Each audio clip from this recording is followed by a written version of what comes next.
how we have an Asian range. So I have what I call one phase and two phase manipulations. I prefer a two phase manipulation. A two phase manipulation is more powerful. So what we can see is every day we have an Asian session, right? The Asian session accumulates liquidity. That is the only purpose of the Asian range, right? So that is the orange box you see every day here. Now from here we have a two-phase manipulation. So how I define a two-phase manipulation is very simple.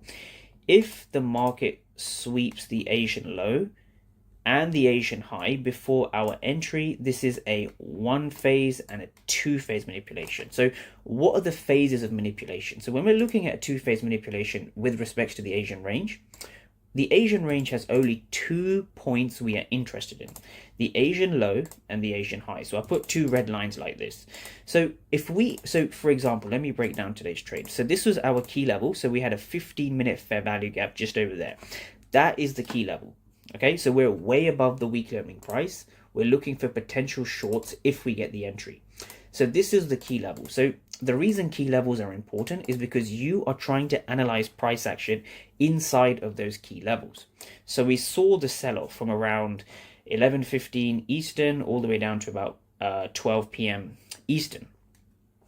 So with that being said, right, how can we use the two-phase manipulation to our advantage, right? So this was our key level just over here.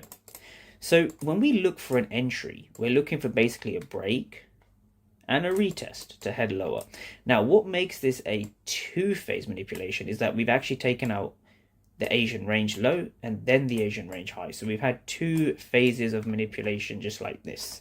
So whenever you're looking at the charts, you always want to see how the market has reacted to the Asian session before you make any decisions. If you've not taken out the Asian low or the Asian high, it's probably a range and you want to avoid that day. So knowing when not to trade is just as important as knowing when to trade. So this is a two-phase manipulation. It's one of my favorite manipulation setups, right? So let's go back to the charts over here. Here's our key level.